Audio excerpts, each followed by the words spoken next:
Olá, meus amigos e minhas amigas. Dos diversos assuntos do vídeo de hoje, iniciamos falando sobre o conflito na Ucrânia, mais precisamente sobre as movimentações na linha de frente.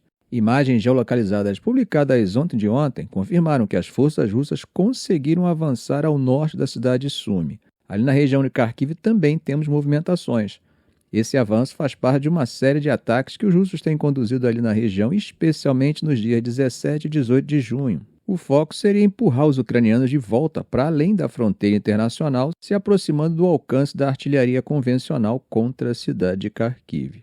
Segundo essas mesmas imagens, agora no dia 18, Moscou conseguiu entrar em parte da usina de agregado de Vovchansk, que fica ao norte de Kharkiv. Eles também atacaram posições mais ao norte e nordeste da cidade, mostrando que a pressão por ali continua firme.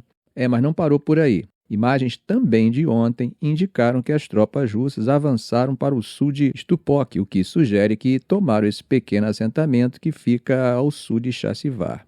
Agora, segundo os relatórios do Ministério de Defesa russo, mas ainda não confirmados por Kiev ou por imagens geolocalizadas, houve mais movimentações. Segundo eles, nas últimas 24 horas, as tropas russas teriam tomado o controle de mais uma comunidade na região de Donetsk, a localidade de Novonikolaevka. De acordo com o comunicado, unidades do chamado Battle Group Center teriam conseguido romper as defesas ucranianas e avançar dentro desse setor, consolidando a tomada do assentamento. Ao mesmo tempo, no norte, as forças do Battle Group North também teriam avançado, ganhando posições melhores. Essas ações ocorreram perto de várias localidades na região de Sumy, incluindo Novaya Sek, Pizarevka e Andreivka. Nomes que talvez você já tenha ouvido aqui em vídeos anteriores quando falamos da frente norte e da tentativa russa de manter uma pressão constante ali. Bom, mudando para a frente de Kharkiv, o mesmo Battle Group North também teria atingido forças ucranianas, dessa vez perto de Udi e Reznikov. A ofensiva teria causado baixas em uma brigada mecanizada e em uma unidade de defesa territorial. Bom, voltando ao setor de Donetsk, ainda segundo o relatório do Ministério Russo, as forças do Battle Group Center teriam infligido perdas a um total de 8 unidades ucranianas diferentes, incluindo 3 brigadas mecanizadas, uma de assalto aéreo, uma de infantaria leve, 2 de fuzileiros navais e até uma brigada da Guarda Nacional. Agora, meus amigos, como sempre gosto de falar, essas informações, mesmo sendo de órgão oficial, não foram ainda confirmadas, nem por Kiev, nem por verificação independente ou imagens geolocalizadas. Então, independente do lado da guerra, nesses casos temos que recebê-las com cautela. Bom, gente, o último ataque russo a Kiev, com 440 drones e 32 mísseis, além dos danos materiais, causou 28 vítimas fatais e tem resultado em um clima de luto na cidade. E é nesse clima que o embaixador da Rússia no Reino Unido, Andrei Kelin, numa entrevista concedida à CNN ontem, quarta-feira, disse que ou a Ucrânia aceita os termos de Moscou ou vai enfrentar novos avanços militares e, segundo ele, uma eventual rendição. Segundo Kelin, a Rússia não vê necessidade de parar os combates e afirma que está ganhando terreno. Ele chegou a dizer que, só no mês de maio, os russos teriam tomado cerca de 600 km² de território ucraniano. Agora, gente, vale lembrar, ao menos como exercício de confronto de fontes, que o grupo Deep State, que é um think tank ocidental, afirma que o território ocupado foi de cerca de 449 km². Mas mesmo que fosse assim, gente, já seria o maior avanço mensal do ano, embora abaixo da estimativa do embaixador. Durante a entrevista, Kelin foi além e repetiu: ou a Ucrânia aceita nossos termos agora, ou terá que se render em condições muito piores. Entre essas exigências, estão aquelas velhas conhecidas de quem acompanha o conflito.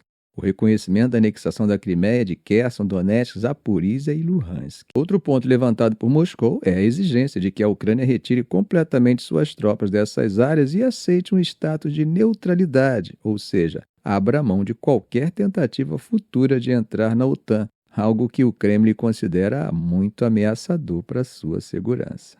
A jornalista Christiane Amanpour chegou a questionar o embaixador se isso seria uma negociação ou uma rendição forçada.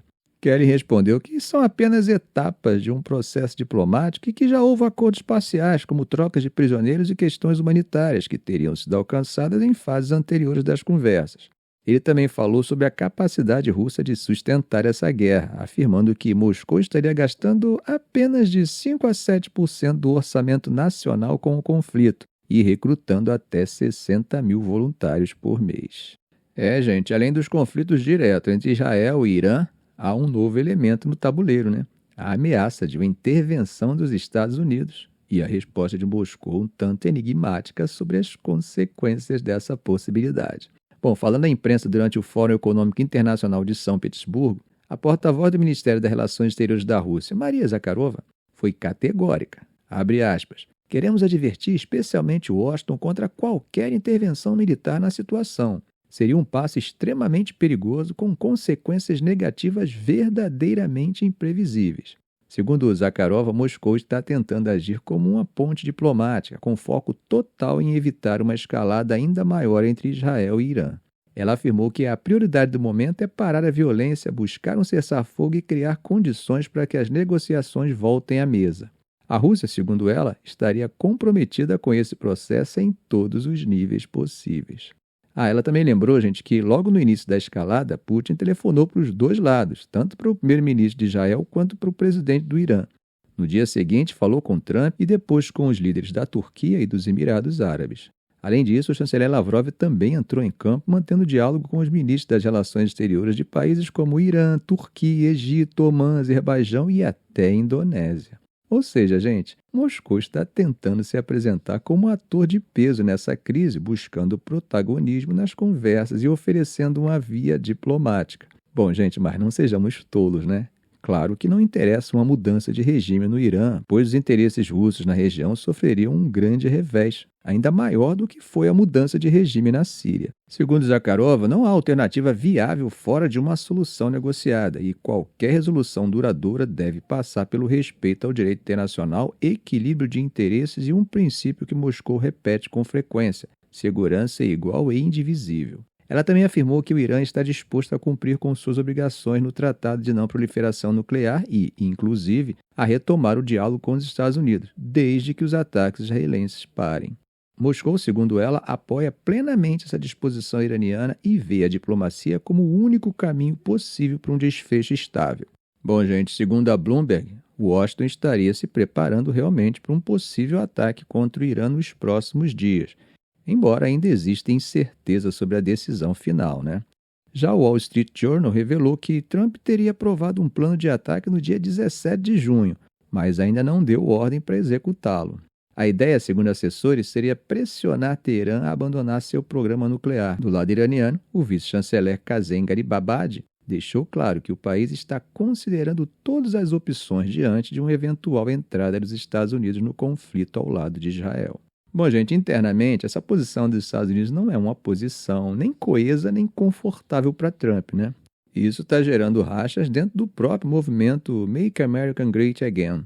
Figuras influentes da ala trumpista, como Tucker Carlson e Steve Bannon, reagiram mal à possibilidade de uma guerra total com o Irã. No podcast War Room, Carlson foi bem claro: "Você não vai me convencer de que o povo iraniano é meu inimigo." Ou seja, gente, há uma resistência dentro da base conservadora contra uma nova intervenção militar, especialmente com cara de mudança de regime.